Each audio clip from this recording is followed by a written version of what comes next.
성도 여러분, 조금 시간은 지났지만 지금도 이슈가 되고 있는 어떤 사건이 하나 있습니다. 우리나라의 이름만 내면 잘 아는 유명 보이 그룹이죠. 아이돌 그룹의 한 멤버의 이야기인데요. 굳이 실명은 언급하지 않겠습니다. 이미지는 참 반듯한 친구였어요. 누가 봐도 재미있고 유쾌하고 소위 그 위대한 개츠비의 롤모델로서 많은 사람들에게 도전도 주고 성공 신화를 써 내려갔던 젊은 나이에 CEO가 되어서 많은 요식업에도 진출하고 엔터테인 여러 가지 사업을 확장하면서 많은 사람들에게 인정을 받았던 한 친구가 있었습니다. 연예인 중에. 근데 한 어떤 사건을 통해서 그 사람의 그 친구의 그 젊은 사업가의 이면의 모습이 만천하에 드러나게 되었습니다. 소위 버닝썬 사건이라고 하죠. 하여튼 그 사건으로 말미암아 그 사람의 이미지가 완전히 추락하고 많은 사람들에게 충격을 안겨주었죠. 저는 조금 사람마다 다 차이는 있겠지만 제 나름대로 그 친구를 참 좋아했습니다. 백도 없고 소위 백도 없고 힘도 없었지만 꿈을 가지고 노력 하나만으로 그 자리에 올랐다라고 하는 것에 참 많은 점수를 주었는데, 안타까운 점은 그것을 유지하는 여러 가지 일들 중에서 많은 범죄와 그 불법과 여러 가지 하지 말할 행동들을 많이 했었던 것이죠. 참 충격적인 것은 이렇습니다. 우리 사회가, 우리 시대가 참 한쪽 단면에 너무 민감하다는 것이죠. 무슨 얘기냐면 실제 그 사람의 삶은 보지 못하고 그가 보여주는 매스컴에 드러나 있었던 많은 이미지들이 진짜인 양 정말 여러 가지 프로그램을 통해서 자신의 이미지를 선전하고 그것이 진짜인 양 우리에게 많이 이렇게 어필이 되었는데, 사람들이 그것에 대해서 되게 열광을 하고 막 그 존경하고 바라보았다는 것이죠. 그래서 어떤 생각을 하게 되었냐면, 나는 그런 자격이 없음에도 불구하고 그렇게 행동을 해도 되는, 그렇게 잘못된 행동을 해도 인정받을 수 있는 세상 속에서 우리가 지금 살아가고 있다는 것이죠. 그러다 보니까 사람들이 보이지 않는 곳에서 무슨 짓을 해도 상관이 없는 거예요. 그냥 보여지는 것만 잘하면 괜찮은 것이죠. 참 그런 것을 알면서 그 본인 스스로도 알았지 않았겠습니까? 그런 이미지를 막 그 대중들에게 선전할 때 그 사람의 그 민낯은 상상을 초월하는 일들이 가득했었는데 말이죠. 근데 그러한 것을 서스럼 없이 대중에게 보일 수 있었던 그의 어떤 그 뻔뻔함과 그 안타까움이 있습니다. 사랑하는 성도 여러분, 이것이 우리의 신앙과 연결이 되면 큰 문제가 됩니다. 보여지는 것, 느껴지는 것, 사람들에게 드러나는 것, 소위 연극을 한다 하죠. 그 외식함이라고 하는 단어는 사실 히포크리시라는 단어인데 가면을 쓰고 연극하다라는 원어를 가지고 있어요. 그러니까 가면을 벗으면 그냥 내 마음대로 하는 거예요. 가면을 딱 쓰면 사람들에게 멋져 보이는 것. 예수님께서도 많은 대중들에게, 유대인들에게, 특히 종교 지도자들에게 이런 말씀을 많이 하셨죠. 외식한 자들이요. 왜 그랬습니까? 보여지는 것은 너무 누가 봐도 존경할 만하고 보여지는 것은 누가 봐도 멋진데 주님은 속일 수 있을까요? 없을까요? 없죠. 사람은 속일 수는 있지만 하나님은 속일 수 없습니다. 사랑하는 성도 여러분, 참 조심해야 합니다. 저도 마찬가지고요. 여기 서 있는 것이 참 두렵습니다. 제가 오늘 말씀을 좀 묵상하면서 많이 두려웠습니다. 참 이 말씀을 전하는 게 부끄러웠고 참 많이 안타까웠지만 순종하는 마음으로 섰습니다. 사랑하는 성도 여러분, 하나님 앞에서 정직하십니까? 하나님 앞에서 진실하십니까? 사람이 보든 안 보든 하나님 앞에서 성실하십니까? 하나님과의 관계가 제일 우선이 되어야 합니다. 하나님이 기뻐하시는 신앙을 가지셔야 합니다. 그 길이 힘들고 어렵고 불편하고 내가 원하지 않은 일들이 주어진다 할지라도 하나님이 원하시면 하는 것입니다. 하나님이 뜻하시면 순종하는 것입니다. 그것이 사는 길이죠. 오늘 본문을 살펴보면 이스라엘 백성들의 이 모습이 쭉 다시 한번 나오는데요. 오늘 본문 6장 1절에서 3절은 그 호세아 선지자의 울부짖음입니다. 이 호세아 선지자가 1장 1절에서 3절에서 오라 우리가 여호와께로 돌아가자라는 말을 하기 전에 4장과 5장의 이야기가 앞에서 펼쳐집니다. 제가 지난 시간에 한번 말씀을 드렸지만 제가 3장을 제가 말씀을 드렸죠. 3장 안에서는 하나님의 이스라엘 백성들을 향한 변함없으신 그 사랑을 하나님께서 보여주셨습니다. 자, 이 정도 됐으면 이스라엘 백성들이 하나님의 이 말씀 앞에 어떻게 반응해야 할까요, 성도 여러분? 음녀가 된, 다시 종으로 전락해버린 고멜을 다시 호세아가 사오지 않습니까? 은 30에. 그러니까 값을 치르고 고멜을 다시 데려왔어요. 그럼 하나님이 이스라엘 백성들을 그렇게 용서해 주시겠다고 하는 말씀이었죠. 그러면 어느 정도 이스라엘 백성들이 좀 양심이 있으면, 좀 아무리 그래도 양심이 있으면 좀 순종하는 모습이 좀 있어야 할 것 같은데, 아니다 다를까 4장에서 5장을 살펴보면 또다시 하나님이 분노하십니다. 이 부분에 대해서 제가 후반부에 말씀을 더 구체적으로 드리겠지만, 한마디로 말씀을 드리면 하나님의 말씀을 거부하는 거죠. 하나님께서 사랑하겠다, 내가 너희들 돌보아주겠다, 인도해 주겠다, 너희들 영원히 나는 변함없이 기다리겠다 하셨단 말이에요. 그러면 이스라엘 백성들이 그 고멜이 호세아의 품으로 돌아간 것을 보았을 때, 우리의 모습도 그래야 하겠구나라고 생각을 해야 하겠지만 반대였어요. 여전히 이들의 고집을 굽히지 않습니다.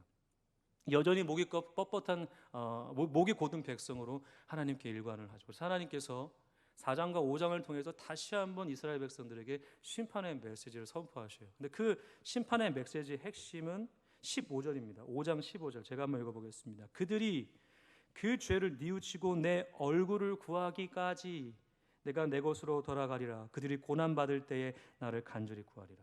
이 말씀은 무엇이냐면 너희들에게 또 다른 고난과 심판이 있을 것이다. 나의 말에 불순종한 대가를 너희들이 치를 것인데 그 대가는 내가 너희들에게 상관하지 않겠다는 거예요. 내가 부지하겠다는 거예요. 너희들이 나를 찾을 때까지, 너희들이 나를 온전히 구할 때까지 나는 너희들을 향한 그 사랑을 잠시 보류하겠다라는 것이죠. 그러니까 그 껄떡껄떡하고 있는, 정말 겨우겨우 호흡을 하고 있는 이스라엘 백성들의 호흡기를 내가 떼버리겠다, 이런 말씀이에요. 그러니까 너희들이 정말 죽으려고 그럴 때 살려주세요라는 말이 나올 때까지 내가 너희들에게 나아가지 않겠다, 이 말씀이에요. 참 무서운 말씀이죠. 하나님이 우리의 기도를 들어주지 않으신다는 거예요.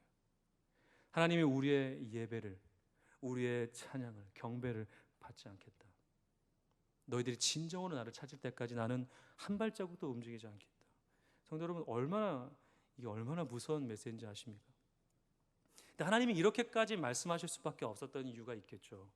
이들이 꿈쩍도 안 한 거예요. 그렇게까지 하나님께서 하셨는데도 꿈쩍을 하지 않는 거예요. 그래서 호세아 선지자가 6장 1절에서 3절을 통해서 이렇게 이야기하는 거예요. 오라 우리가 여호와께로 돌아가자.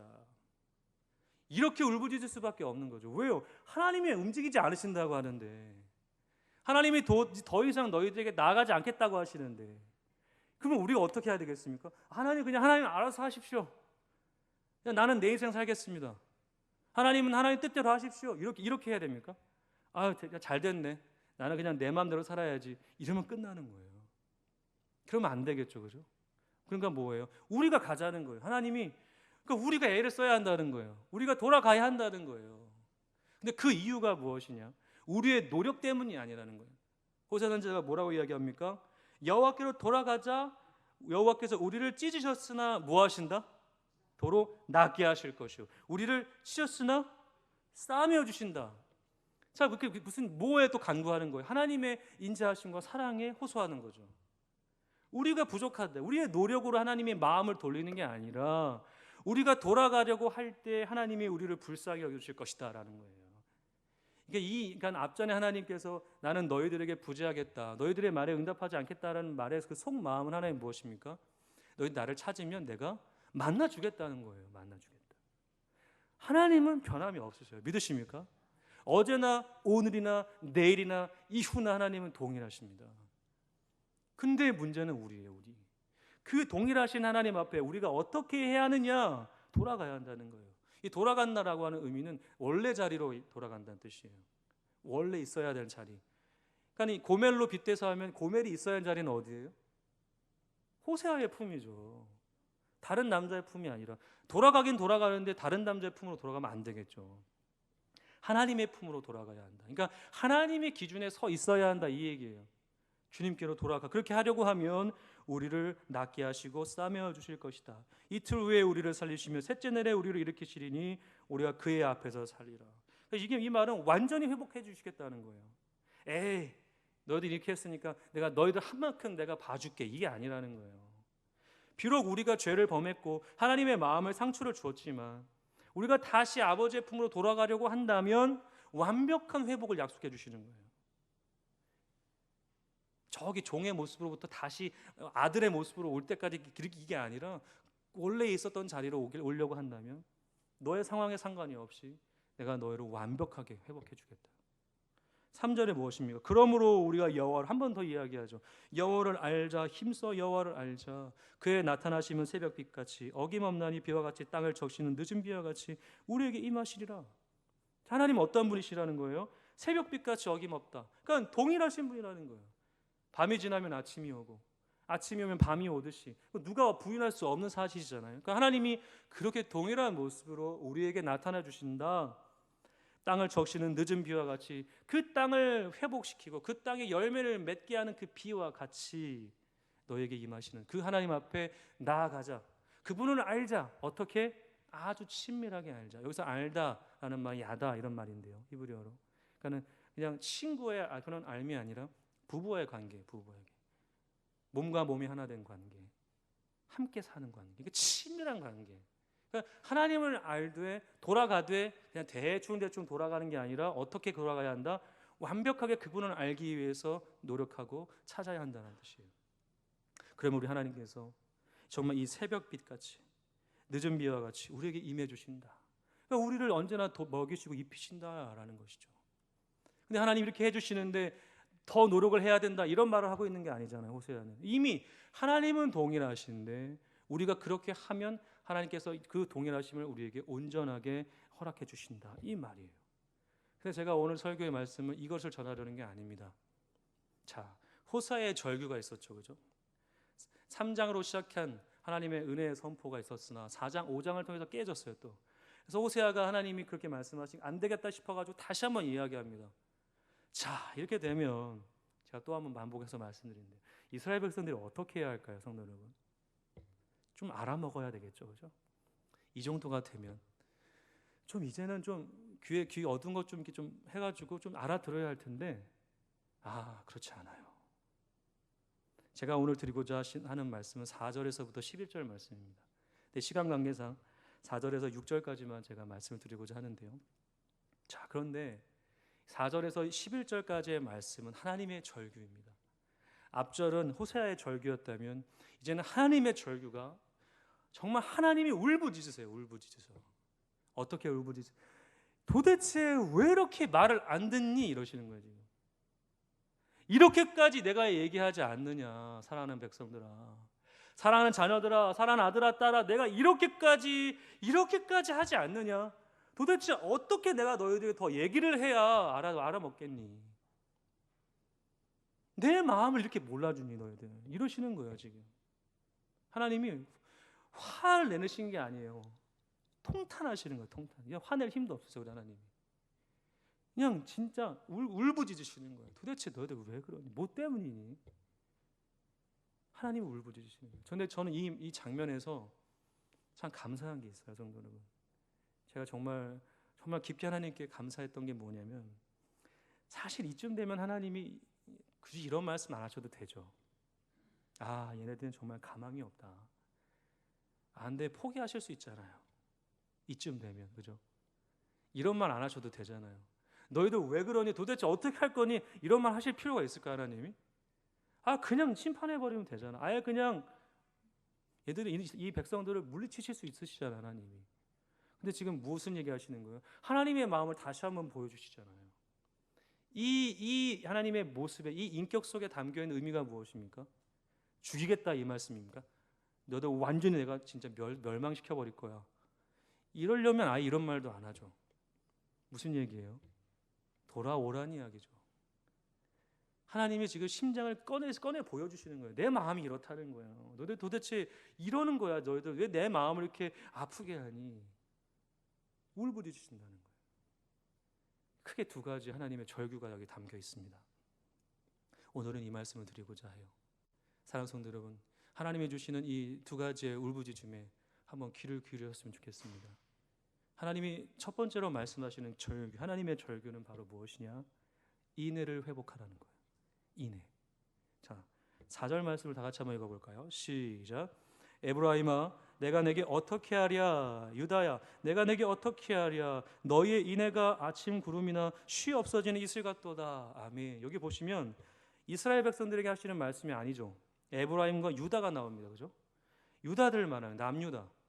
왜 갑자기 생뚱맞게 남유다 이야기가 나올까요? 이거는 성도 여러분 분리해서 이야기하는 게 아니에요. 이 오늘 본문의 문맥은 이 이스라엘 북이스라엘과 남유다에 있었던 이 두 왕국에게 모두 다 해당되는 이야기였던 거예요. 자, 그러니까 뭐예요? 모든 백성들이 지금 이런 상태라는 거예요. 북이스라엘만 이러는 게 아니라 남유다도 이러는 거예요 지금. 그러니까 모든 백성이 지금 하나님 앞에서 어떤 모습이냐? 어떤 모습이냐면 인애가 외식함으로 드러나고 있었다는 거예요. 자, 성도 여러분, 자 인애가 무엇입니까? 여기서 말하는 인애는 헤세드, 헤세드. 근데 헤세드의 원래 뜻은 하나님이 우리를 향하신 그 전적인 정말 주권적인 사랑이거든요. 근데 이 헤세드 안에는 그것만 들어있는 게 아니라 하나님과의 관계, 그리고 더 나아가서는 이웃과의 관계까지 포함되어 있어요. 본문에 나오는 인애는 이 세 가지가 다 들어있습니다. 특히 두세 번째, 관계적인 면이 커요. 자, 그러니까 무슨 이야기냐? 이스라엘 백성들이 하나님의 말씀, 이 호세의 울부짖음에 조금은 반응을 한 거예요. 반응을 하긴 했어요. 근데 어떻게 반응을 했냐면 너희의 인애가 무엇처럼 보이고 있는 거예요 지금? 아침 구름이나 쉬 없어지는 이슬 같다는 거예요. 하기는 하는 거예요. 흉내는 내는 거죠. 하나님의 말씀이 선포가 되니까 하도 귀찮게 하시니까 하나님이 하도 잔소리를 하니까 아야야야 하나님 알겠어요. 이 정도면 됩니까? 이렇게 한 거예요. 무슨 말입니까? 그냥 형식적인 인애를 보인 거예요. 하기는 하는 거예요. 이게 포인트예요, 성도 여러분. 아예 안 하는 게 아니라 이제는 하긴 하는 거예요. 근데 그 하는 것이 그냥 일시적인 거예요. 일시적인 거. 그 금방 까먹어 버리는 거예요. 오늘 지나면 까먹어 버리는 거예요. 하나님 주시는 그 말씀을 그냥 잊어버리는 거예요. 은혜를 잊어버리는 거예요. 여기서 어떻게 이야기하나요? 내가 어떻게 하랴? 내가 너에게 어떻게 하랴? 하나님 지금 막 울부짖으시잖아요. 하는 것 같은데, 예배하는 것 같은데, 하나님을 하나님께 나아가는 것 같은데, 사랑하는 것 같은데, 알고 보니까 가짜라는 이야기죠. 하나님을 사랑하십니까, 성도 여러분? 그럼 이웃을 사랑하셔야 합니다. 본문을 맨 마지막 좀 보면은 7절에서부터 11절 정도에 보면은 어떤 내용이 나오냐면 이 이스라엘 백성들이 이웃을 막 죽여요. 그리고 제사장들조차도 어떤 그 세김이라는 장소에서 사람들이 성리순례하러 가는 그 성실한 사람들 잡아서 죽여서 막 약탈하는 이야기가 나와요. 무슨 이야기입니까? 하나님의 백성 선민 이스라엘이 같은 백성을 죽이거나 약한 자들을 탄압하는 거예요. 뭐 때문에? 돈 때문이죠. 나를 위한 거죠. 왜 인애가 없습니까? 왜 진정한 사랑을 하지 못합니까? 내가 아직도 내 삶의 주인이기 때문입니다. 하나님을 믿는다고 말은 하는데 하나님의 그 중심, 하나님의 기준이 내 안에 적용되지 않는 거예요. 하나님은 말씀을 하시는데 그게 나랑 무슨 상관? 그래서 내가 어느 정도 받아들일 수 있을 정도만 받아들이고 아니다 싶으면 거부하는 거예요. 성도 여러분, 신앙생활이 그런 것입니까? 그건 연기하는 거죠. 연기하는 거. 예배하는 척하는 거죠. 사랑하는 척하는 거고 경배하는 척하는 거고. 포인트는 무엇입니까? 하나님은 속일 수 없다는 거예요. 우리가 누군가를 나를 이렇게 멋지게 포장할 수는 있을지 모르겠지만 하나님은 속일 수 없다는 거죠. 이스라엘 백성들이 그랬던 거예요. 하나님, 됐습니다. 그만하셔요. 이제 좀 제가 이렇게 할게요. 그만 잔소리하세요. 그렇게 하나님께 나아갔다는 거예요. 어떻게 보면 더 나쁜 거죠. 어떻게 보면 처음부터 그냥 하나님께 상관없는 삶을 살겠습니다. 이랬으면 아예 하나님도 기대를 안 하셨을 텐데 네 하면서 안 한 거예요. 얼마나 교만한 모습입니까? 오히려 공동체를 해치고 무너뜨리고 회파하는 일들이 있는 건 아니겠습니까?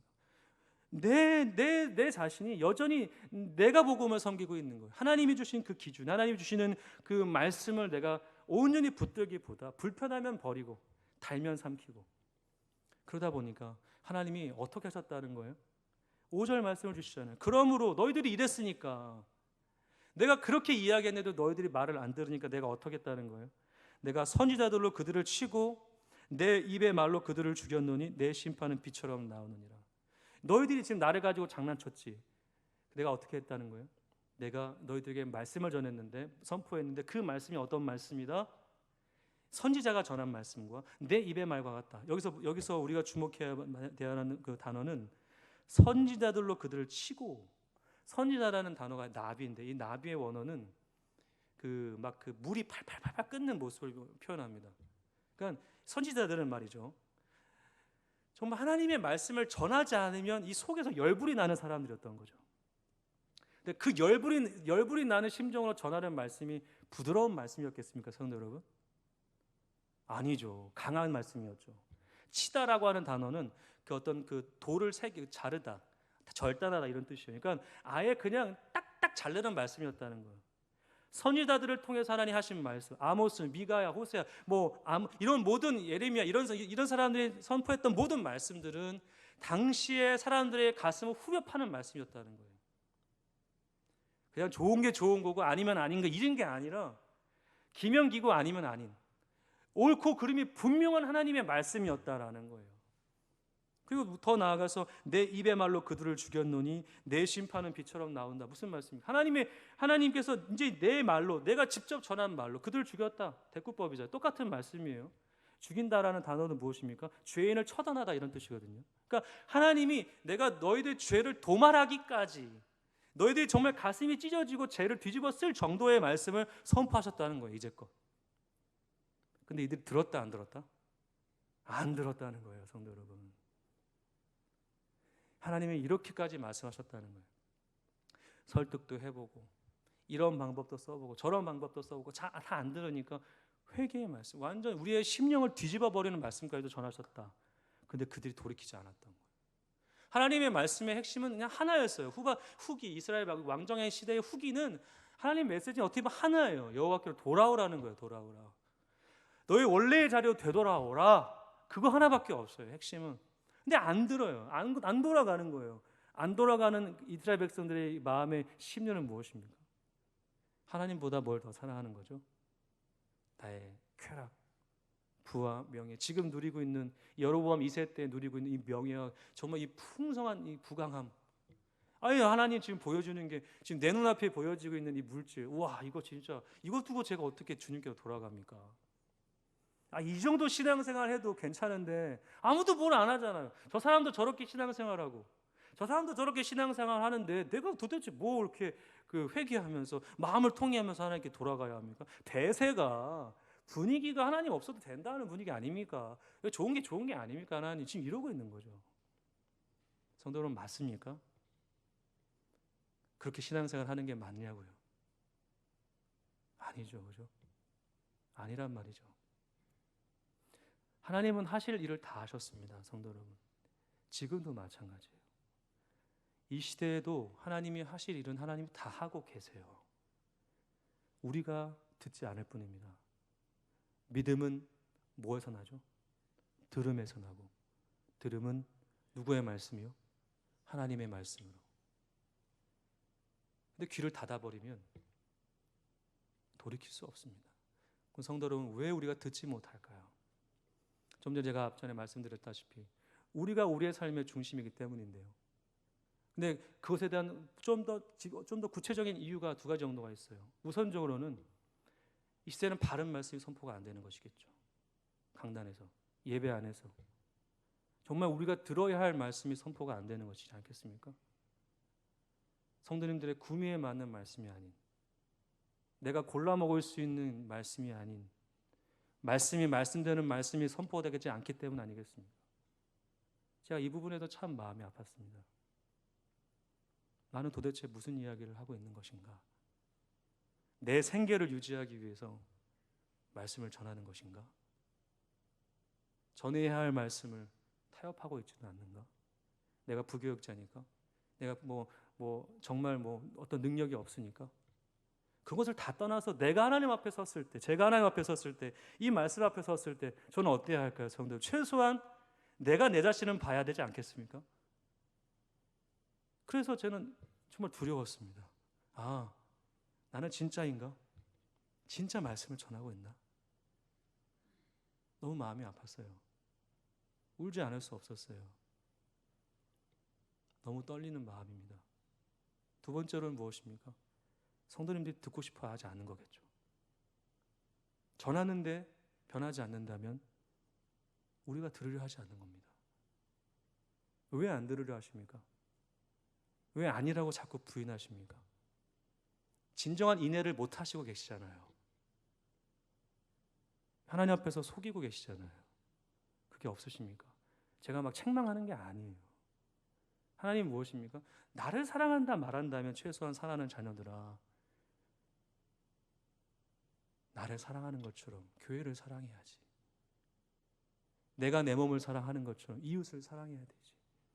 여기서 이거 모르는 분 계십니까? 다 아시죠? 근데 왜 안 하십니까? 왜 못하고 있을까요? 우리는 우리 교회뿐만이겠습니까? 왜 못할까요? 싫은 거예요. 싫은 거. 내가 손해보는 것 같으니까. 내가 손해보는 것 같으니까 안 하고 싶은 거예요. 우리 하나님은요, 그 성도 여러분, 하나님은 손해 안 보셨습니까? 우리를 위해서. 자신의 아들을 생으로 그냥 십자가에 못 박았는 하나님의 마음은 바보입니까? 이따가도 말씀드리겠지만 그 하나님의 마음은 무엇입니까?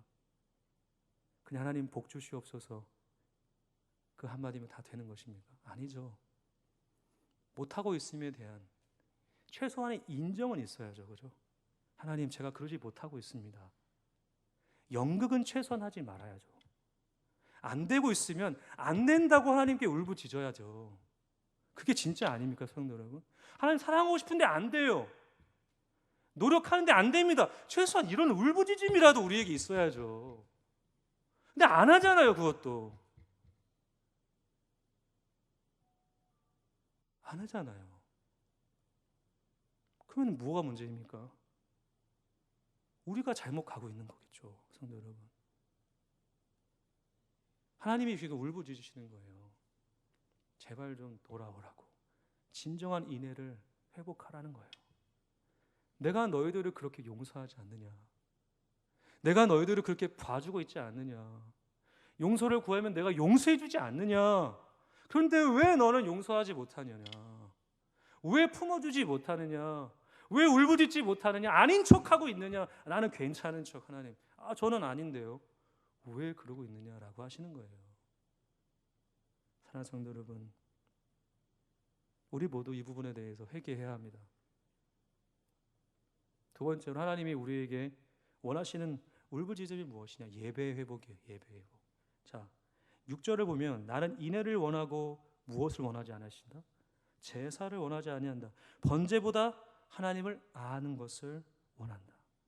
어떤 분들은 하나님이 그러면은 예배를 중요시 예배를 중요하게 여기지 않으시니까 뭐야 그 지금 그냥 뭐 교회 안 나와도 되겠네. 공예배 안 나오고 그냥 뭐 인터넷 예배 드리고 집에서 그냥 내가 혼자 예배 드려도 돼. 이 얘기가 아닙니다, 성도 여러분. 하나님 그런 얘기를 하고 계시는 게 아니에요. 예배가 필요 없다라는 이야기가 아니라 예배의 중심이 무엇이냐는 얘기하고 계시는 거예요. 예배의 중심은 뭐예요? 인애라는 거예요. 그리고 하나님을 아는 것이다. 그러니까 하나님에 대한 순복이에요. 굴복. 예배의 핵심은 하나님에 대한 하나님의 그 임재의 엎드림이에요. 나를 낮추는 거예요. 내가 막 드러나는 게 아니란 말이죠. 나를 숨겨도 될 듯 말 듯한데 예배의 자리에 나오는데 나를 드러낸다? 잘못된 예배예요. 성도 여러분, 예배를 드릴 때 이 당시의 제사는 무엇이었습니까? 반드시 무엇이 필요하죠? 제물이 필요해요. 그냥 하나님 저 왔어요 이게 아니라는 거예요. 제물이 있어야 합니다. 제물. 그 제물을 그냥 옆에다 두고 그냥 놉니까? 아니죠. 나의 죄를 이 제물에게 전가하죠. 그죠? 왜 그랬죠? 하나님은 거룩하신 분이니까 이 모습 그대로 나가면 죽었어요. 이 사람들은. 그 거룩한 임재 앞에 나아갈 때는 반드시 정결해야 했어요. 근데 이 더러운 모습으로는 나갈 수 없으니까 나의 죄를 이 제물에게 전가시켜서 이 제물을 대신 죽인단 말이에요. 이 제물이 피를 흘리게 만든단 말이죠. 이 제물의 죽음으로 이 피를 흘릴 거 아니에요? 그러면 이 죽음을 하나님이 보시고 우리를 거룩하다 여겨주시는 거예요. 신약 시대는 무엇입니까? 우리 대신 이 제물은 누구셔요? 예수님이죠. 예수님. 예수님이 나 대신 죽으시는 거예요. 오늘도 예배 자리에 나오시는 게 그걸 의미해요. 그런 의미. 주님이 나 대신 죽어주심으로 내가 그 보혈의 은혜를 믿고 의지할 때 하나님이 나를 거룩하게 여겨주시는 거죠. 믿으십니까? 그러면 거기서 나를 드러내야 돼요? 내가 잘났다고, 내가 뭐 여기 뭐 한 자리 한다고, 막 하나님 저 이 정도인데요, 막 어깨 으쓱으쓱하고 막 거룩한 척 하는 겁니까? 아니죠, 그죠? 하나님이 원하시는 건 겸손이죠, 겸손. 너의 이 죄물, 너 대신 죽은 예수를 봐라. 그 은혜를 너가 붙들고 겸손하고 순복해라. 그 얘기거든요. 예배 안에는 그래서 처음부터 끝까지 그리스도가 철철 흘러 넘쳐야 합니다.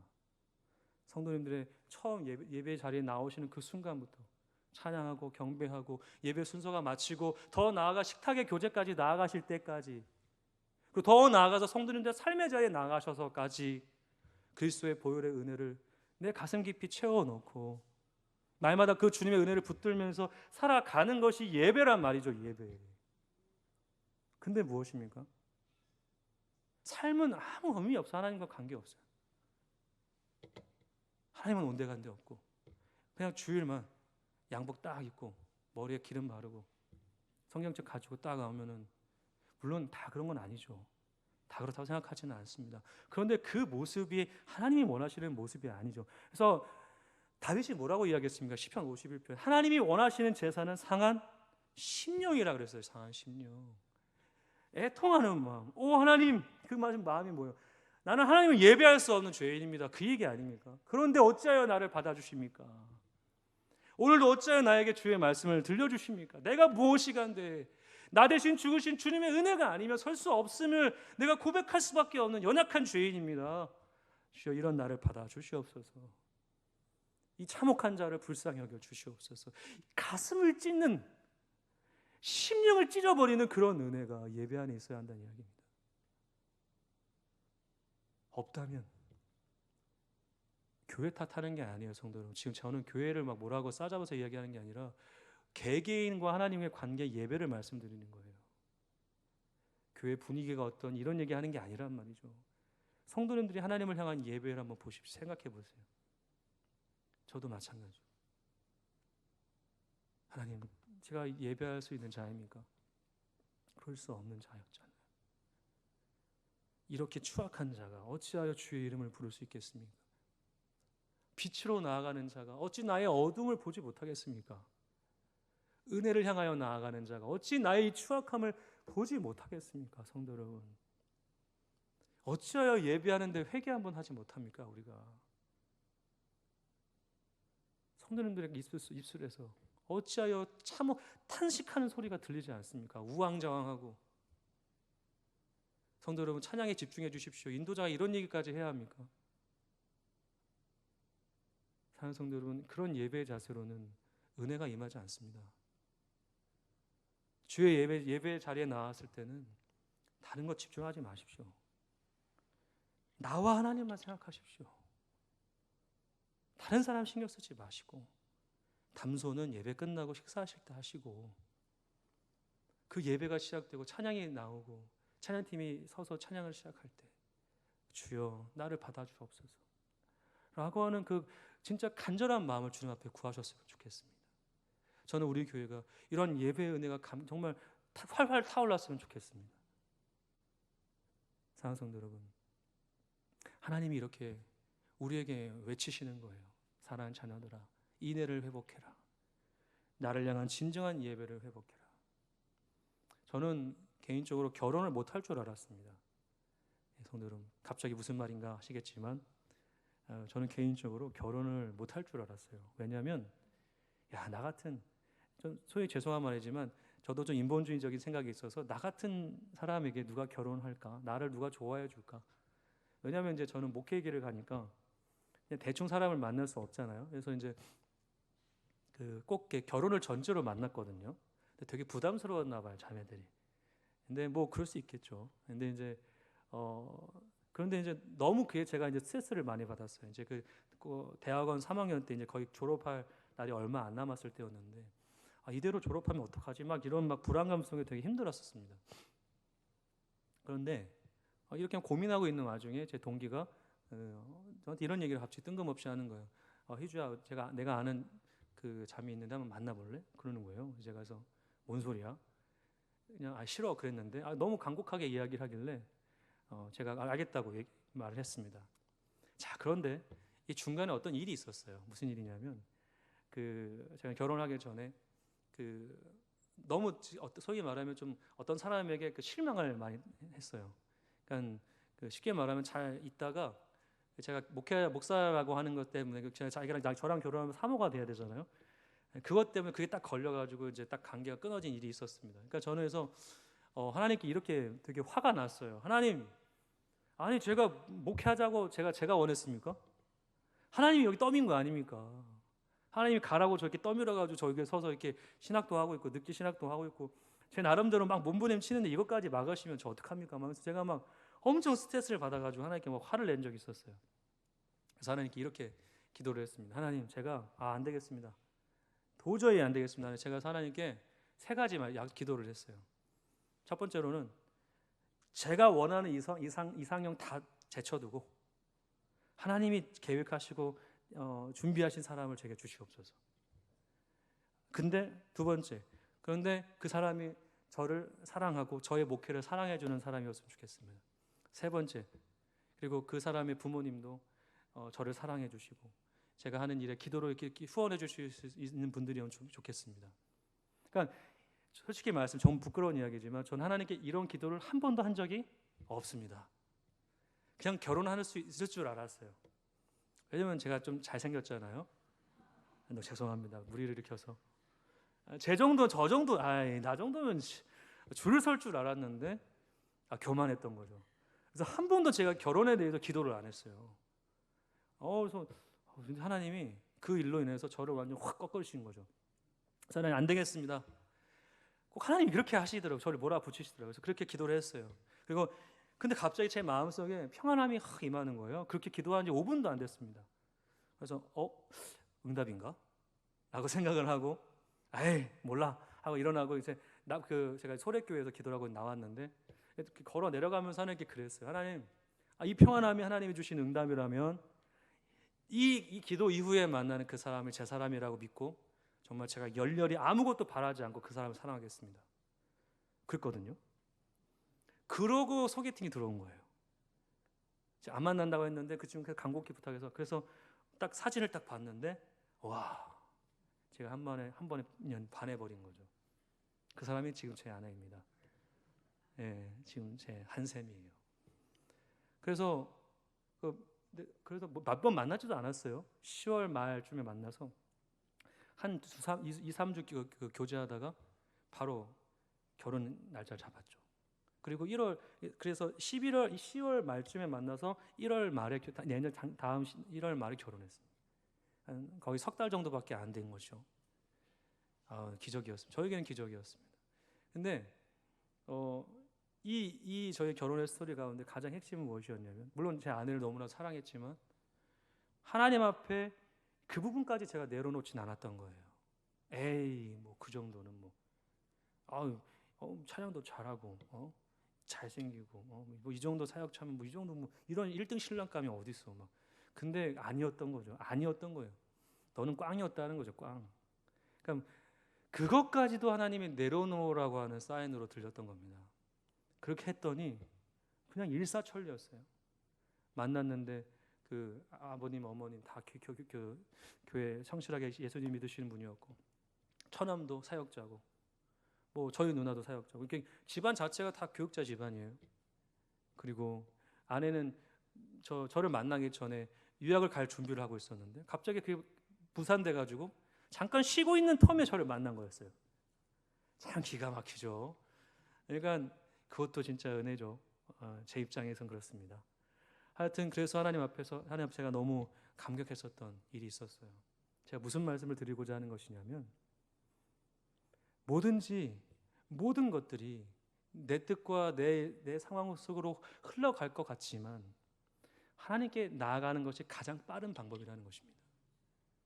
그분 앞에 엎드리는 것이 그분 앞에 나의 마음을 완전하게 솔직하게 하나님 뜻대로 하시옵소서, 하나님 손에 맡겨드립니다 하니까 제가 그렇게 막 20년 몇 년 동안 공들였던 것도 다 안 되고 그냥 하나님이 여시니까 그냥 3개월 만에 되더라 이 말입니다. 얼마나 제가 거기서 큰 충격을 받았냐면 하나님이 여시면 닫을 자 없고 하나님은 닫으시면 열 자 없다는 겁니다. 우리의 신앙도 마찬가지입니다. 우리의 인생도 마찬가지입니다. 성도 여러분, 하나님께 나아가고 하나님께 집중하는 것이 더뎌 보일 수 있어요. 세상 사람들이 보기에는 아유 그렇게 집사 입으시오, 그렇게 살아가는 것이 에휴 그렇게 어리석습니까? 라고 말할지는 모르겠지만 그렇지 않아요. 먼저 된 자가 나중되고 나중된 자가 먼저 되는 것이 하늘의 법칙입니다. 하나님께 먼저 나아가는 자가 가장 빠른 길로 가는 사람입니다. 이스라엘 백성들이 바로 이런 모습을 보여야 했던 것이죠. 이제 말씀을 정리하고자 합니다. 사랑하는 성도 여러분, 하나님을 속이지 마십시오. 사람을 속일 수 있어도 하나님을 속일 수 없습니다. 그게 말씀을 전하는 자이든 말씀을 듣는 자이든 상관없습니다. 성도님들이 어느 곳에 있든지 어느 상황 속에 계시든지 하나님께 집중하십시오. 그분을 경외하시고 그분을 두려워하십시오. 그리고 온전한 하나님과의 관계를 회복하시기 바랍니다. 그 관계의 회복은 말씀에 있습니다. 예배에 있습니다. 그 주님을 붙드실 때, 그 말씀을 붙드실 때 하나님께서 반드시 성도님들을 정말 만나주시고 회복시켜주시고 새롭게 하실 것입니다. 이 말씀을 묵상하다가 끝으로 하나님께서 저에게 주신 은혜가 있었던 게 무엇이냐면 내가 하면 되지 않느냐였습니다. 사랑하는 성도 여러분, 하나님이 하시면 됩니다. 기도하겠습니다.